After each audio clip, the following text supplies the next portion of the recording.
Segera download Quran Tadabbur, dia meraih tafsir kebaikan. dalam genggaman Contoh Anda. bulan Ramadan adalah bulan Al-Quran.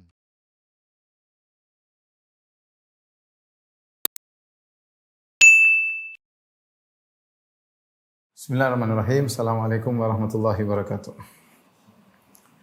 Alhamdulillahi ala ihsani wa syukru lahu ala taufiqihi wa amtinani wa asyhadu an la ilaha illallah wahdahu la syarika lahu ta'ziman bi sya'ni wa asyhadu anna Muhammadan abduhu wa rasuluhu da'ila ridwani. Allahumma salli alaihi wa ala alihi wa ashabihi wa ikhwani. Rekan-rekan di ITB yang dirahmati Allah Subhanahu wa taala, kita lanjutkan bahasan kita dari syarah kitab tauhid. Kita sampai pada bab yang nomor 22, ma jaa anna ba'dha hadhil ummah ya'budul awsan. Bab tentang keterangan bahwasanya akan ada dari sebagian umat ini yang akan menyembah berhala, ya. Jadi Syekh Muhammad Wahab rahimahullah taala membuat judul, ya, akan ada dari sebagian umat ini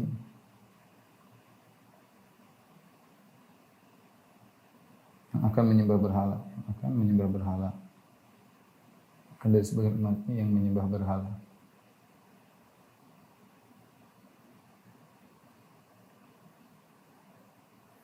Hal di sini adalah al-awsan, ya. Al-awsan itu lebih umum daripada al-asnam. Kalau asnam, sonam adalah berhala dalam bentuk patung. Kalau al-awsan ini umum, ya. Umum mencakup seluruh yang disembah selain Allah. Seluruh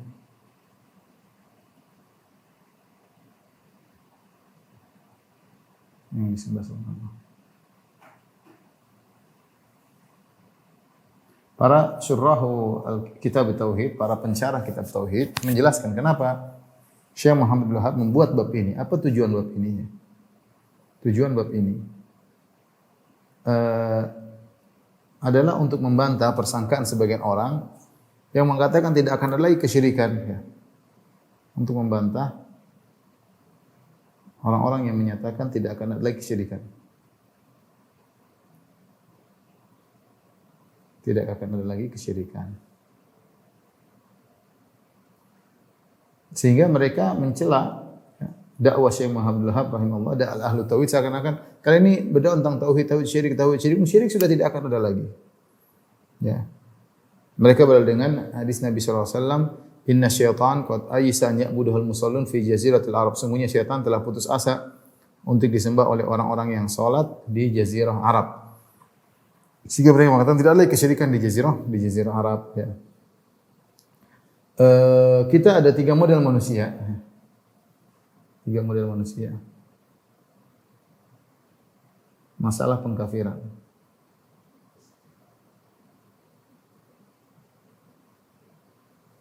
Yang pertama, yang suka mengkafirkan. Hanya karena dosa besar. Padahal bukan kekufuran. Ini adalah kelompok apa? Khawarij. Al-Khawarij atau sekarang at-takfiriyun.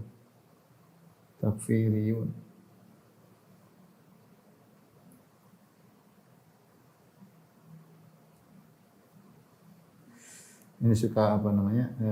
Mengkafirkan, takfiri. Kemudian sebaliknya, kelompok yang mengatakan tidak ada lagi orang Islam yang akan musyrik.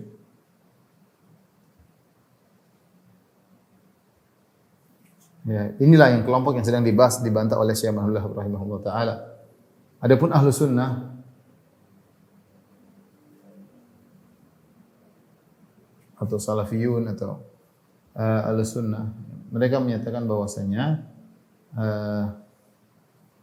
tidak mudah mengkafirkan, memvonis kafir, tapi akan ada orang yang kafir, orang yang murtad. Dan ini dalilnya banyak menunjukkan bahwasanya akan ada orang yang murtad, banyak sekali. Secara apa namanya?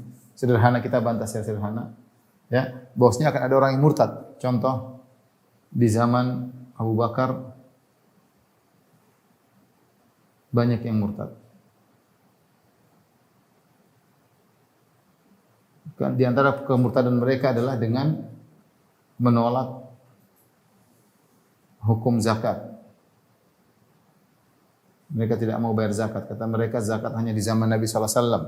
Khudh min amwalihim shadaqatan tutahhiruhum, kata Allah, wahai Muhammad, ambillah sedekah dari mereka untuk membersihkan mereka. Ya Rasulullah yang disuruh. Setelah Rasulullah meninggal tidak ada lagi. Ini dikafirkan oleh Abu Bakar. Kemudian yang murtad karena mengikuti nabi-nabi baru. Mengikuti nabi-nabi baru, nabi-nabi palsu. Seperti siapa? Seperti Musailimah al-Kadzdzab, Nabi Musailimah, Al-Aswad al-Ansi, Sajah, ya. Nabi Tulaihah ibn al-Khuwailid, beberapa nabi yang sudah muncul sejak zaman Nabi sallallahu alaihi wasallam. Ketika Nabi meninggal, mereka semakin gencar dan orang-orang ada yang ikut, berarti ada yang murtad dong. Ada yang murtad berarti, ya. Ya. Bahkan di zaman Nabi ada yang murtad. Ya. Bahkan di zaman Nabi ada yang murtad.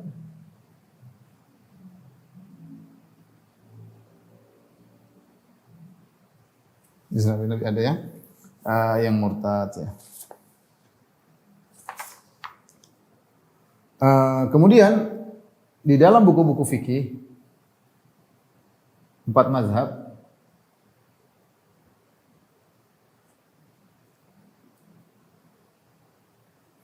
ada pembahasan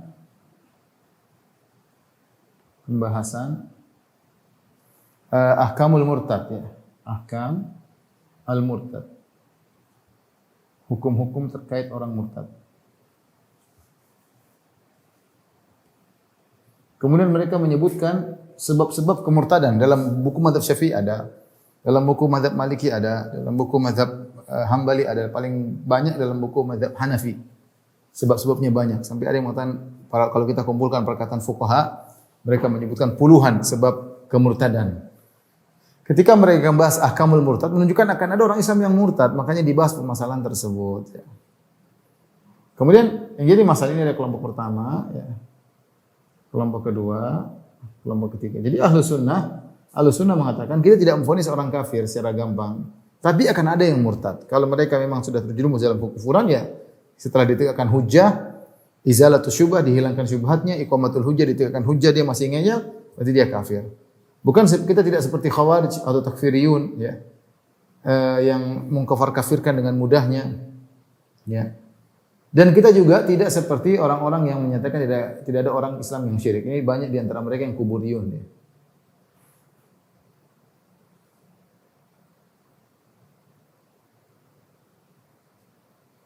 Banyak di antara yang mempropagandakan ini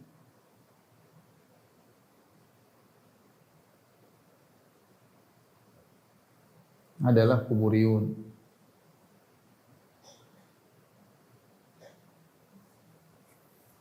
Ini, ngapain orang-orang Salafi, orang-orang Wahabi bahas syirik-syirik? Memang ada syirik sekarang. Enggak ada lagi, Rasulullah bilang tidak ada lagi syirik. Lagi syirik. Ini pernyataan mereka. Tapi yang menakjubkan di antara mereka, ini tukang-tukang pergi ke kuburan ini, yang kadang-kadang minta ke kuburan, kadang minta penghuni kubur. Justru sebagian mereka mengkafirkan Wahabi.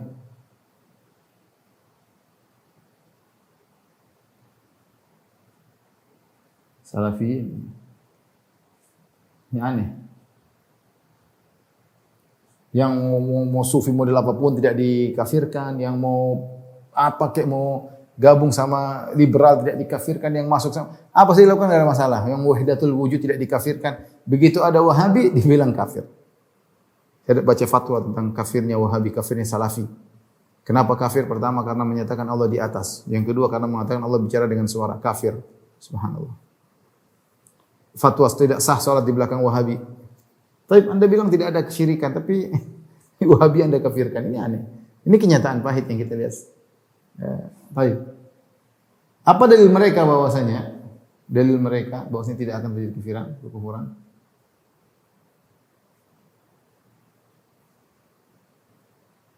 Rasulullah SAW bersabda, sabda Nabi, Inna syaitan qad aisa an ya'budahul musallin fi jaziratil Arab. Artinya syaitan putus asa untuk disembah oleh orang-orang yang salat di jazirah Arab. Akan tapi walakin fi tahrishi bainahum, akan tapi setan tetap saja mengadu domba di antara kalian. Kata mereka jelas setan sudah putus asa. Setan putus asa berarti tidak akan terjadi kesyirikan. Ya, bantahannya mudah. Bantahannya kita makan pertama ini kan Nabi mengkhabarkan tentang hati syaitan. Bukan berarti kemudian dia putus asa terus-terusan. Ya, dia pernah putus asa karena melihat orang-orang masuk dalam Islam berbondong-bondong di zaman Nabi sallallahu alaihi wasallam. Ya. Ya, ini yang pertama. Tapi kemudian persangkaan dia putus asa tersebut tidak berlanjut. Dia terus habis itu bekerja keras ya. Buktinya setan menggoda sampai hari kiamat. Dia atau tidak? Kalau dia putus asa zaman Nabi sudah putus asa tidak menggoda lagi. Kalau dia tidak menggoda lagi kita sudah selesai. Aman. Buktinya dia semakin jengkel. Dia hanya sekejap dia putus asa. Setelah itu dia menggoda lagi sampai hari kiamat dia menggoda. Ya. Sampai hari kiamat dia menggoda. Kemudian di sini dikatakan untuk disembah oleh orang-orang yang salat. Orang yang salat sini maksudnya apa? Maksudnya para sahabat ketika itu. Bukan semua orang yang salat. Kita di dunia ini ada orang yang salat murtad, ada kenyataan. Ya. Seperti itu ya. Jadi ini dijadikan dalil oleh mereka. Bilang yang untuk disembah di Jazirah Arab maksudnya orang-orang para sahabat yang mereka salat. Kemudian Nabi juga mengatakan di Jazirah Arab. Taruhlah hadis ini tidak ada kesyirikan Jazirah Arab, tapi akan dibantah, tetap ada. Ya kalau begitu di luar Jazirah Arab seperti Indonesia jelas tidak masuk dalam hadis ini, tidak masuk dalam hadis ini. Intinya ini sebab utama kenapa dibahas bab ini untuk membantah orang-orang yang mengatakan bahwasanya buat apa kalian dakwah tauhid, tidak ada gunanya karena kesyirikan sudah tidak akan ada muncul kembali. Tapi kita akan bahas, kita akan bahas dalil-dalil yang dibawakan oleh Syekh Muhammad Abdul Wahhab rahimahullahu taala bahwasanya akan ada orang-orang yang melakukan kesyirikan. Ya, bahkan di Jazirah Arab.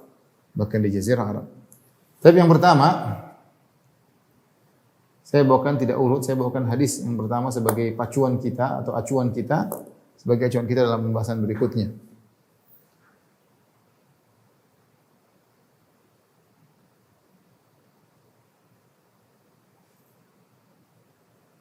Yang pertama, sabda Rasulullah sallallahu alaihi wasallam dari hadis Abi Sa'id Al-Khudri radhiyallahu ta'ala anhu, la tattabi'unna sanana man kana qablakum.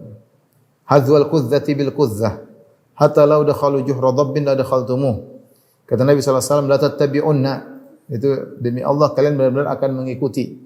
Dalam taukid ada nun taukid. La tattabi'unna, kalian sungguh-sungguh benar-benar ya akan mengikuti langkah-langkah atau sunnah-sunnah tradisi-tradisi orang-orang sebelum kalian.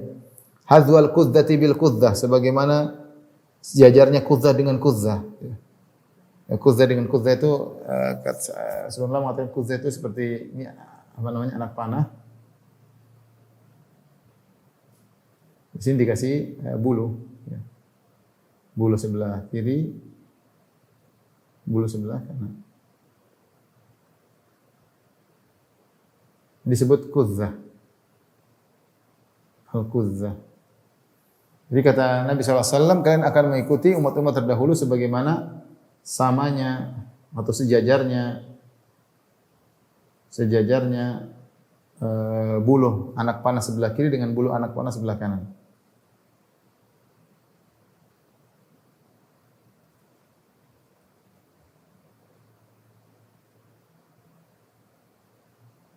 Sebelah kiri dengan bulu anak panah sebelah kanan.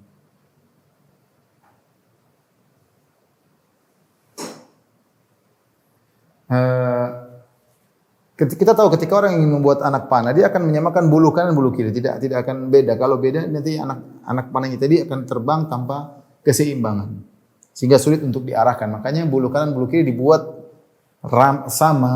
Akhirnya kalau kita putar anak panahnya, mau kanan kiri, bulu kanan bulu kiri sama saja. Artinya Rasulullah SAW menggambarkan bahwasanya mereka kaum muslimin akan mengikuti orang-orang sebelum mereka dengan penuh semangat sampai kesamaannya persis. Ini hadzwal qudzah bil qudzah. Hadzwal qudzah bil qudzah. Dalam riwayat yang lain, shibran bi shibrin, zira'an bi zira'in. Shibran bi shibrin, zira'an bi zira'in. Ini shibr itu ini sejengkal, sejengkal.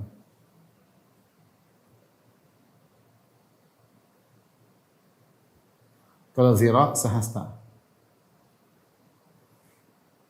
Maksudnya sama, ini salah penerjemahan. Diterjemahkan sejengkal demi sejengkal. Demi sejengkal. Sehasta demi sehasta. Ini salah terjemahan ya. Maksudnya kalau disebut dengan sejengkal, shibron itu plak-plak, maksudnya plak-plak, dhira'an dhira'in plak-plak. Jadi maksudnya adalah sama persis. Yang benar plak-plak apa artinya bahasa Indonesia? Sama persis. Jadi shibron sama persis, tidak ada bedanya. Dhira' sama persis, tidak ada bedanya. Sama seperti ini tafsirannya. Sama dengan yang ini, tidak ada bedanya. Jadi Rasulullah SAW menyebutkan tentang ujung dari pengikutan kaum muslimin terhadap orang-orang terdahulu. Sama persis.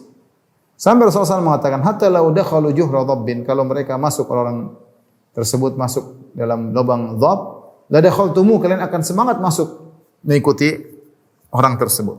Mereka masuk akan diikuti. Para sahabat berkata, al-Yahud wan Nasara, maksud Anda ya Rasulullah yang orang-orang akan diikuti oleh kaum muslimin adalah Yahudi Nasara. Kata Nabi sallallahu alaihi wasallam, "Faman idzan?" Siapa lagi kalau bukan mereka? Dalam riwayat yang lain, al-Furs war Rum, ya.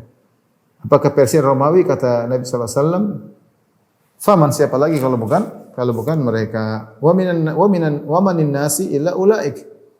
Wa manin nasu illa ulaik. Siapa lagi kalau bukan mereka? Jadi disebutkan kita akan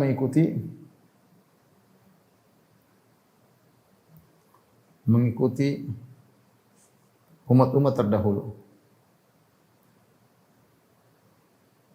Semangat ya. Umat terdahulu di situ ada dua, Yahudi dan Nasara. Yang kedua adalah Persia dan Romawi.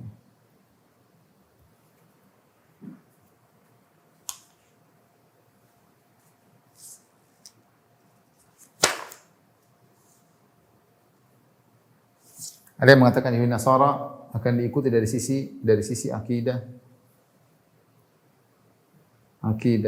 dan tradisi dan ibadah.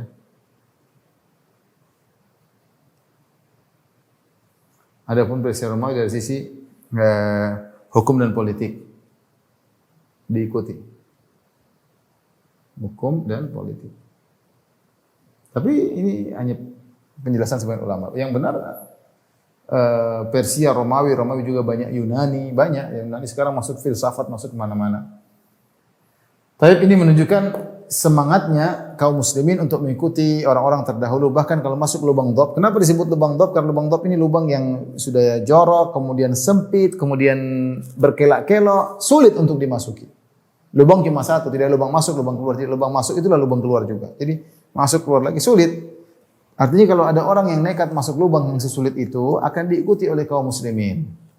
Karena mereka benar-benar plek-plek ketika meniru-niru. Makanya apapun dilakukan oleh Yahudi Nasara, pasti ada orang Islam yang mengikuti apapun. Sampai dalam keyakinan wahdatul wujud, meyakini Tuhan bersatu dengan Nabi Isa, itu Nasrani. Kaum muslimin lebih parah. Lebih parah meyakini bahwasanya Allah bersatu dengan alam semesta, madzhab wahdatul wujud. Kalau Nasara hanya membatasi Allah dengan Nabi Isa, madzhab wahdatul wujud mengeneralkan bukan hanya Allah bersatu dengan Nabi Isa, tapi bersatu dengan makhluk-makhluk juga yang lainnya. Ini lebih parah daripada Nasara. Ya. Kalau orang Yahudi menghalalkan riba, orang Islam juga menghalalkan riba, ya. Macam-macam. Ya. Tapi ini landasan bahwasanya acuan kita bahwasanya kalau sehingga kalau orang musyrikin, orang Yahudi Nasara melakukan kesyirikan, akan ada orang Islam yang mengikuti. Akan ada orang Islam yang mengikuti. Semuanya. Terakhir saya lihat masalah hari Christmas ya. Sebagian ulama dari bukan ulama tapi disebut ulama ya, di luar negeri mengatakan bahwasanya kita tidak apa-apa Christmas sebagaimana kita bermaulid dengan maulid Nabi SAW, kita bermaulid dengan maulid Nabi Isa alaihissalam. Ajib. Merry Christmas bukan hanya diharamkan, bahkan disunahkan jadi sunnah. Ajib, saya baca ini ulama apa kayak gini. Jadi dianjurkan sebagaimana mereka meyakini bahwasanya maulid Nabi Muhammad SAW sunnah, mereka berdalil dengan maulid Nabi untuk maulid Nabi Isa. Ini maulid Nabi Isa kita tahu tanggal lahirnya maulidan aja maulid Nabi Isa. Jadi bukan lagi haram makruh, malah dianjurkan. Allah musta'an. Semua diikuti. Dan maulid Nabi adalah bentuk tasyabuh dengan Nasara dari sisi merayakan kelahiran Nabi Isa alaihissalam. Taib, kita lanjutkan dalil yang kedua. Inti dari dalil ini, kalau Nabi mengabarkan kita bakalan mengikuti orang-orang musyrikin, nah kalau mereka melakukan kesyirikan pasti ada yang ikut di antara kita. Pasti ikut di antara kita. Dalil kedua dalam surat An-Nisa ayat 51. Alam tara ilal ladzina utu nasiban minal kitabi yu'minuna bil jibti wat taghut wa yaquluna lil ladzina kafaru haula'i ahda minal ladzina amanu sabila. Tidakkah kamu memperhatikan orang-orang yang diberi bagian dari Alkitab, maksudnya orang Yahudi? Tidakkah kalian lihat orang-orang Yahudi? Yu'minuna bil jibti wat taghut. Orang-orang Yahudi tersebut beriman kepada al-jib dan taghut. Al-jib itu maksudnya sihir, atau taghut maksudnya setan.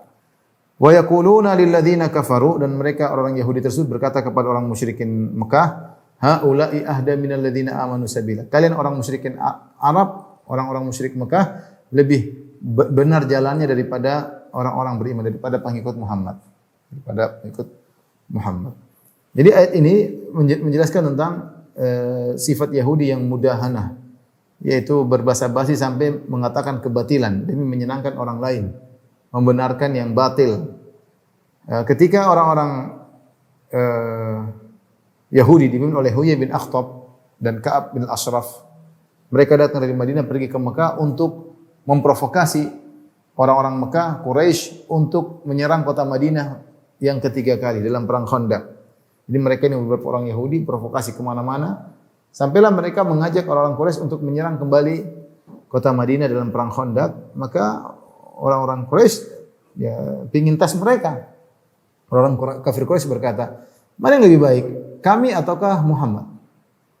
Kami ataukah agama Muhammad? Maka mereka berkata, kalian lebih baik daripada Muhammad. Muhammad suka memutuskan silaturahmi, kalian tidak. Padahal orang Yahudi tahu Muhammad itu kebenaran.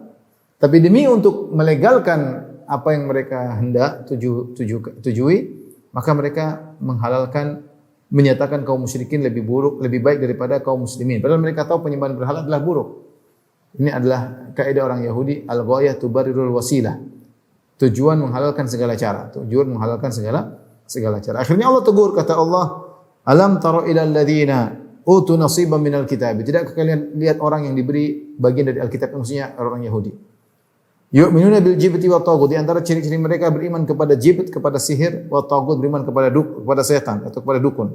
Wa yaquluna lil ladzina kafaru, dan mereka berkata kepada orang kafir Quraisy, haula'i ahda minal ladzina amanu sabila. Kalian ini lebih baik daripada Muhammad. Muhammad memutuskan silaturahmi, kalian tidak. Padahal mereka tahu bahwasanya Muhammad lebih baik. Bahkan mereka menunggu-nunggu kedatangan Nabi Muhammad SAW. Hanya saja Nabi Muhammad SAW bukan dari ras mereka. Akhirnya mereka tidak beriman. Tapi apa sisi pendalilan ayat ini? Sisi pendalilannya mudah.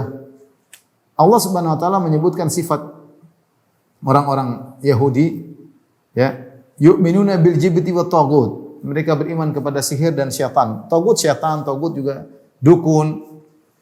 Nah, kalau Allah menyatakan bahwasanya ada ahlul kitab, Yahudi atau Nasrani yang beriman kepada sihir, maka akan ada umat Islam yang mengikuti. Karena sudah kasih kita mukaddimah, Rasulullah mengabarkan mereka akan mengikuti orang-orang musyrikin sama persis seperti tangan kanan tangan kiri, hasta kanan dengan hasta kiri, sampai kalau mereka masuk lubang tutup akan ada yang ikuti. Artinya semangat untuk mengikuti orang terdahulu sangat besar pada kaum ini. Ya, pada kaum ini. Makanya ada sebagian saya baca makalah yang mengatakan seluruh penyimpangan kaum Nasrani dan Yahudi akan ada umat Islam yang mengikuti. Dan ada penyimpangan umat Islam yang tidak diikuti oleh Yahudi Nasrani. Tapi asal muasal penyimpangan yang ada pada Yahudi Nasrani diikuti oleh orang-orang Islam. Banyak kalau kita mau sebutkan contoh-contohnya. Ya. Agama Islam yang terkontaminasi dengan Nasara. Nah, ketika Allah menyebutkan bahwasanya yu'minuna bil jibti wa taghut, mereka beriman kepada sihir dan taghut. Taghut bisa artikan syaitan, taghut bisa artikan dukun. Maka akan ada orang Islam yang mengikutinya dan sudah mengikutinya. Ya. Berapa banyak umat Islam percaya sama sihir? Betapa banyak umat Islam yang datang kepada dukun?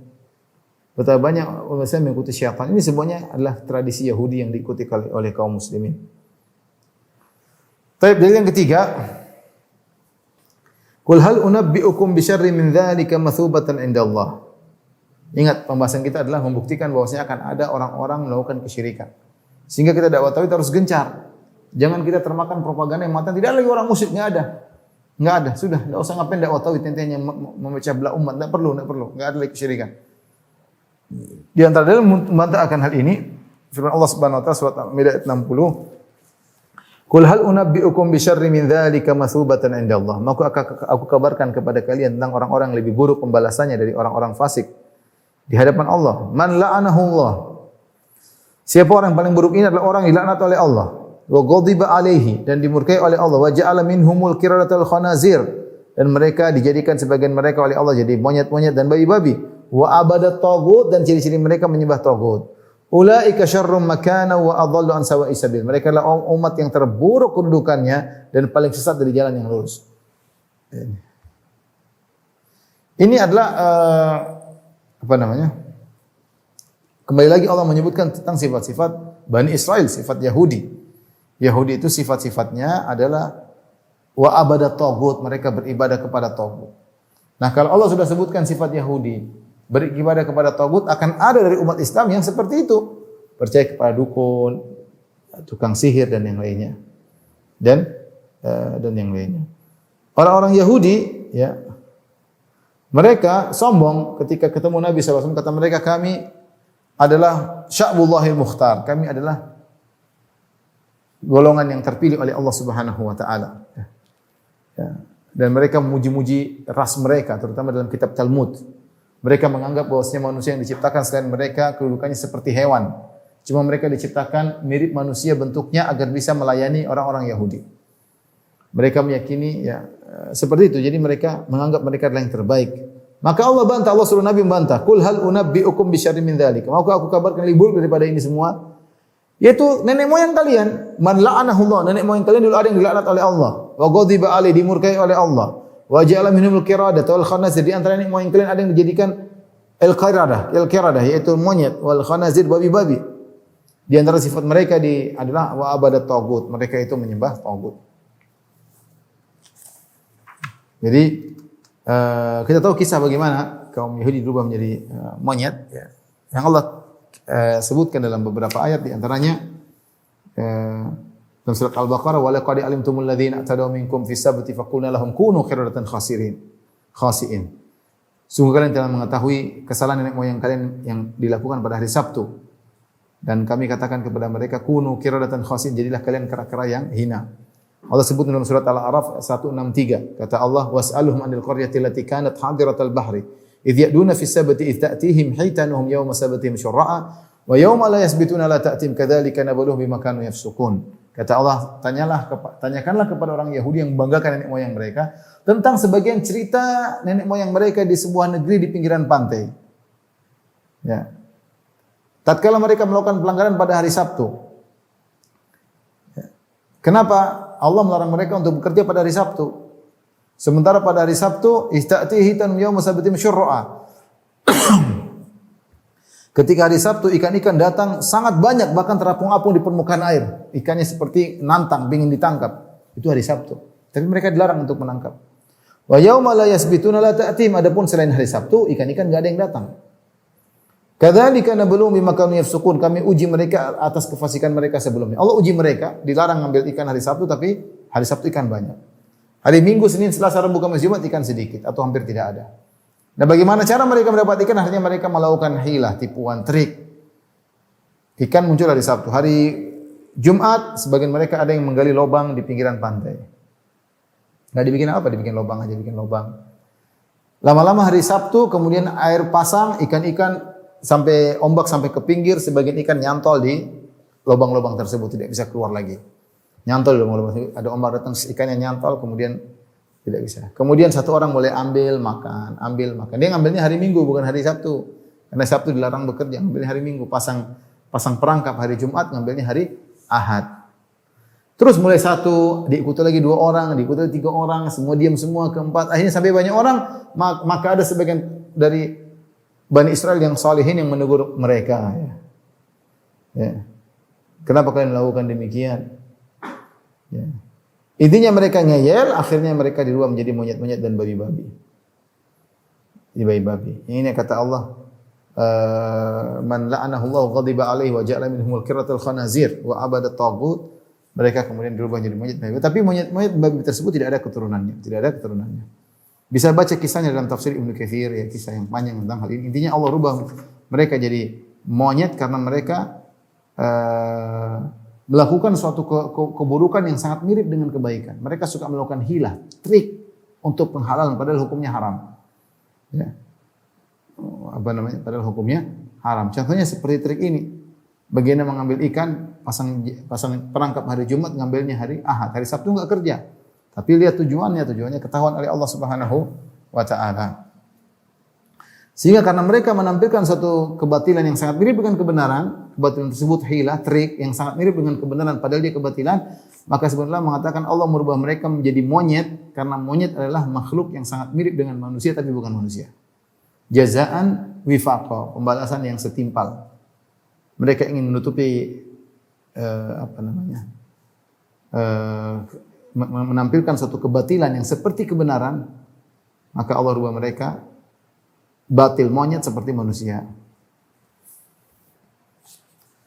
Dan di antara sifat-sifat mereka ini yang dirubah jadi monyet dan babi-babi, wa abadat taghut, mereka beribadah kepada taghut, mereka beribadah kepada syaitan, mereka beribadah kepada jin, mereka beribadah kepada dukun atau percaya kepada dukun. Nah, kalau Allah kabarkan orang Yahudi akan ada yang sudah pernah ada yang beriman kepada taghut, maka orang Islam pun akan ada yang melakukan demikian.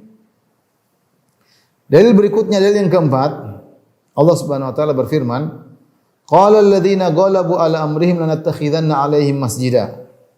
Orang-orang yang berkuasa, qala alladziina ghalabu, orang-orang yang berkuasa atas urusan mereka berkata, lanattakhidanna 'alaihim masjida, berkata kepada Ashabul Kahfi yang meninggal atau hilang dalam gua tersebut, lanattakhidanna 'alaihim masjida, kami akan bikin masjid di atas gua tersebut.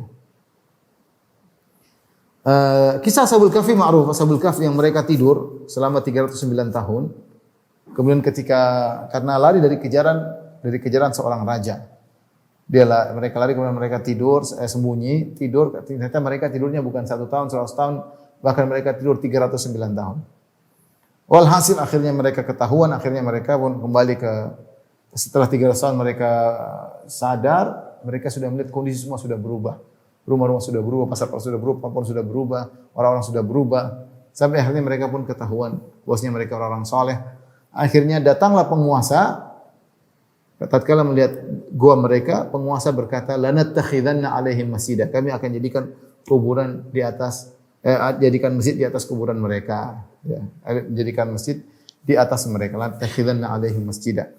Ini Allah Subhanahu wa taala mengkisahkan tentang kebiasaan orang-orang terdahulu. Ada yang mengatakan Ashabul Kahfi ini di zaman murid-murid Nabi Isa, di zaman kaum Nasara. Ada yang mengatakan Ashabul Kahfi ini adalah di zaman kaum orang-orang Yahudi. Intinya adalah Ahlul Kitab.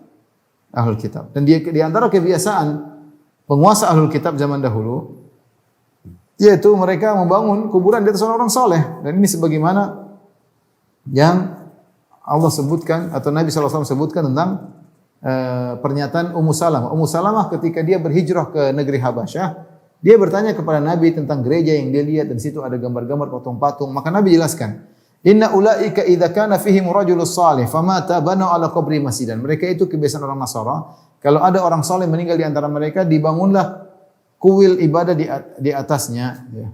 Wasawwaru fi tilka suwar, dan mereka yang telah membuat patung-patung tersebut, faulaika syirrul khalqi indallah, mereka adalah orang-orang yang paling buruk di sisi Allah yaumul qiyamah, pada hari kiamat. Ini kebiasaan buruk.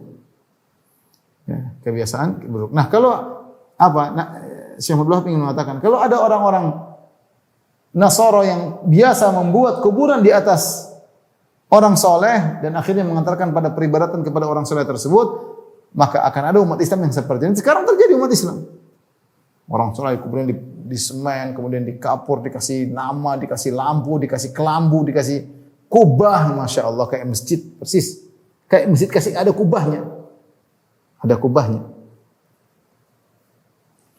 Justru mereka berdalil dengan ayat ini, kata mereka, lihat Allah sebutkan bahwasanya para pembesar-pembesar tersebut yang bangun masjid di atas kuburan Ashabul Kahfi. Kita bilang bantahan bahwasanya Allah hanya mencerita dan Allah tidak dalam rangka sedang mendukung pernyataan orang-orang pembesar tersebut. Justru isyarat dari Allah, qala alladziina ghalabu ala amrihim, berkatalah orang-orang penguasa, ya, dan namanya penguasa biasanya melakukan perbuatan yang tidak sesuai, semena-mena, ya. Tidak benar, ya. Ya, penguasa demikian, ya. Dan dalam Al-Qur'an banyak Allah menyebutkan penguasa yang sombong-sombong, seperti Allah berfirman tentang kaum Nabi Nuh, kata Allah, qalal mala'u min qaumihi, berkata penguasa-penguasa dari kaumnya, inna lanaraka fi dhalalim mubin, Nuh, engkau dalam kesesatan yang nyata. Lihat dalam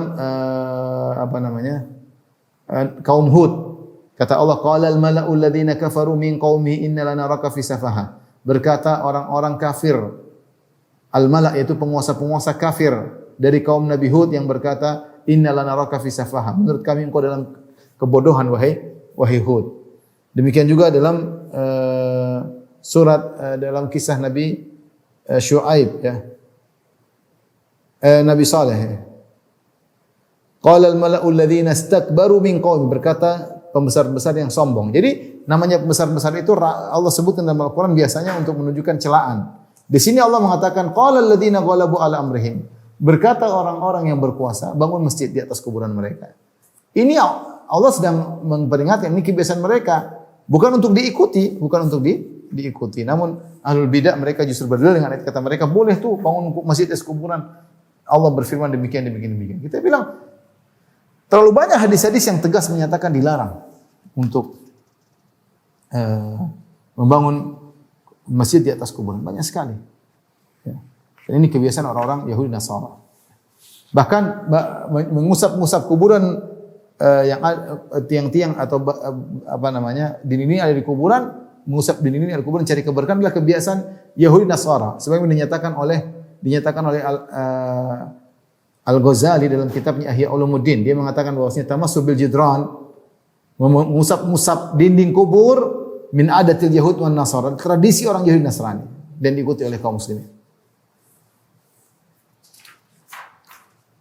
Tapi pada dalil yang kelima, dalil yang kelima yang menunjukkan bahwasanya akan ada umat Islam yang menyembah berhala, ya. Hadis yang panjang, hadis Thauban riwayat Imam Muslim.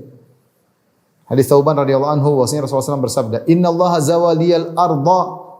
Allah telah melipatkan bumi untukku. Jadi Allah hadirkan bumi di hadapan Nabi. Fara'aitu masyariqaha magharibaha. Aku pun melihat timur bumi dan juga baratnya bumi. Wa inna ummati sayablugu mulkuha ma zuwiya li minha.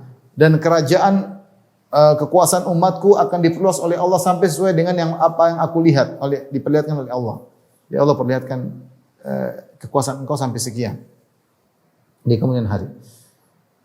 Wa u'titu kanzain, dan aku telah diberi dua simpanan yang berharga.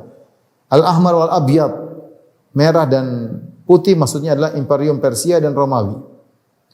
Wa inni sa'altu rabbi li ummati alla yuhlikaha bi sanatin bi'amah. Dan aku telah berdoa kepada Allah agar umatku tidak dibinasakan gara-gara musim paceklik selama setahun kemudian binasa, atau mendapatkan musibah paceklik yang berkepanjangan. Wa an la yusallita alaihim aduwan min siwa anfusihim fatastabihu baydatahum, dan aku berdoa kepada Allah agar tidak ada umat lain yang menguasai mereka sehingga kaum muslimin habis total, ya. Jangan sampai ada dari agama lain yang menguasai kaum muslimin sehingga habis total. Karena kalau sampai ya jangan sampai ya, wa alla yusallitu alaihim aduwan min siwa anfusihim. Jangan sampai Allah membuat mereka dikuasai oleh musuh dari selain mereka sendiri. Fa yastabihu baydatahum, akhirnya musuh tersebut menghancurkan mereka dari seakar-akarnya. Wa inna rabbika, dan Rabbku Allah Subhanahu wa taala berkata, ya Muhammad, inni idza qadaitu qada'an fa innahu la yurad. Wahai Muhammad, sungguhnya aku kalau sudah memutuskan suatu perkara tidak akan ditolak. Lam aqiba li hukmi, tidak ada yang bisa menolak keputusan Allah. Wa alla usallita alaihim aduwan min siwa anfusihim wa yastabiha baydatahum. Ya, Allah kabulkan. Ini utika li ummatika an la ahlikahum bi sanatin bi'ama. Wahai Rasulullah SAW, aku akan kabulkan permohonanku yang pertama, yaitu aku tidak akan binasakan umatmu dengan musim paceklik yang berkepanjangan. Dan aku tidak akan membinasakan, menjadikan mereka dikuasai oleh musuh selain dikuasai oleh mereka sendiri, sehingga hancurlah mereka. Wal ijtama alaihi man bi aqtariha hatta yakuna ba'dhum yahliku ba'dhan wa yasbi ba'dhum ba'dhan. Seandainya seluruh manusia bersatu padu untuk menyerang kaum muslimin, mereka tidak akan mampu kecuali di antara kalian sendiri bertikai. Kata Nabi sallallahu alaihi wasallam, saling membunuh di antara kalian, ya. Saling menawan di antara kalian. Wa inni akhafu ala ummati alimatal mudhillin. Dalam riwayat Al-Barqani dalam sahihnya ada tambahan. Sungguhnya aku khawatirkan atas umatku adalah imam-imam yang menyesatkan. Imam-imam menyesatkan bisa dua, ada imam duniawi menyesatkan umatnya, menyesatkan rakyatnya. Ada imam yang maksud imam agamis. Maksudnya seperti aliran-aliran yang menyimpang, ya. Menyesatkan umat, menyesatkan manusia. Lihat bagaimana ulama-ulama ya, yang merusak. Dan kerusakan yang diakibatkan berkaitan dengan agama lebih buruk daripada kerusakan terkait dengan masalah dunia. Orang kena syubhat, pikiran macam-macam, ya. Dirusak oleh para tokoh-tokoh ini, tokoh-tokoh penyesat. Wa idza waqa'a alaihimus sayfu lam yurfa ila yaumil qiyamah. Kalau sudah jatuh pertumpahan darah tidak akan diangkat selama-lamanya. Kata para ulama sejak zaman Utsman, ketika Utsman dibunuh, fitnah terus berlanjut sampai sekarang, ada Syiah dan Sunnah. Wala taqumus sa'a, perhatikan, tidak akan tegak hari kiamat hatta yalhaqa hayyun min ummati bil musyrikin. Tidak akan tegak hari kiamat sampai ada sekelompok dari dari umatku yang mengikuti orang musyrikin. Mengikuti agama mereka atau ikut pindah rumah dengan mereka. Wa hatta ta'budu fi amun min ummatil authana, sampai ada sekelompok jamaat yang menyembah berhala. Menyembah berhala atau menyembah sesembahan selain Allah. Jadi Nabi mengabarkan akan ada orang musyrik. Kemudian Nabi mengatakan, wa inna sayakunu fi ummati kadzabun thalathun. Sungguhnya akan dari umatku ada 30 pendusta. Kulluhum yasumu annahu nabi. Masing-masing mengaku mereka sebagai nabi. Wa ana khatamun nabiyyin, aku penutup para nabi. La nabiyya ba'di, dan tidak ada nabi setelahku. Wala tazalu ta'ifatun min ummati 'alal haqqi mansura. Senantiasa sekelompok dari umatku yang berpegang teguh di atas kebenaran pasti akan ditolong. Wala yadhurru man khadalahum, dan mereka tidak akan tersiksa ketika ada orang meninggalkan mereka. Wala man khalafahum, demikian juga mereka ya tidak akan dapat mudarat terhadap orang-orang yang menyelisih mereka. Hatta ya'tiya amrullahi tabaraka wa ta'ala, sampai Allah mendatangkan keputusannya. Nah, di sini jelas bahwasanya Rasulullah SAW mengabarkan akan ada umat dari Jazirah Arab ini akan menyembah berhala, akan ada, dan akan ada yang mengikuti orang musyrikin. Ini menunjukkan bahwasanya akan ada kesyirikan meskipun di Jazirah Arab. Dan Nabi kabarkan akan ada 30 orang mengaku sebagai nabi. Nah, kalau setiap nabi ini punya pengikutnya, berarti ada yang murtad.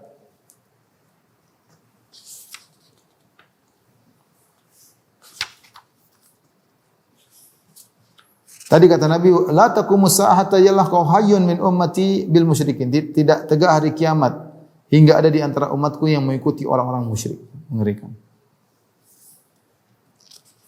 Kemudian kata Nabi, wa hatta ta'budu fi awin ummatil awsan, dan sebagian orang lain kelompok besar akan menyembah berhala.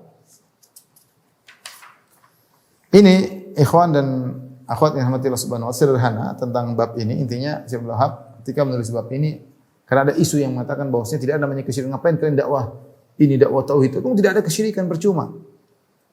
Semua orang, setan sudah putus asa, sehingga saya membuat bab ini untuk mengkantar itu semua. Bahwasanya kesyirikan terus akan ada. Selama setan belum mati, iblis belum mati, dia akan menyuruh kepada kesyirikan. Kata dosa yang paling besar, dosa yang paling dibenci oleh Allah, dosa yang bisa mengekalkan seorang dalam neraka jahanam menemani iblis, ya. Jadi tetap saja kita berdakwah tauhid sebagaimana Nabi SAW menutup celah-celah tauhid, kita juga berdakwah tentang apa? Tauhid. Tapi demikian saja kajian kita, ikhwan-ikhwan rekan-rekan di TB yang dirahmati Allah Subhanahu wa taala. Insyaallah kita lanjutkan pada kesempatan yang lain, kurang lebih saya mohon maaf. Wabillahi taufiq wal hidayah. Assalamualaikum warahmatullahi wabarakatuh.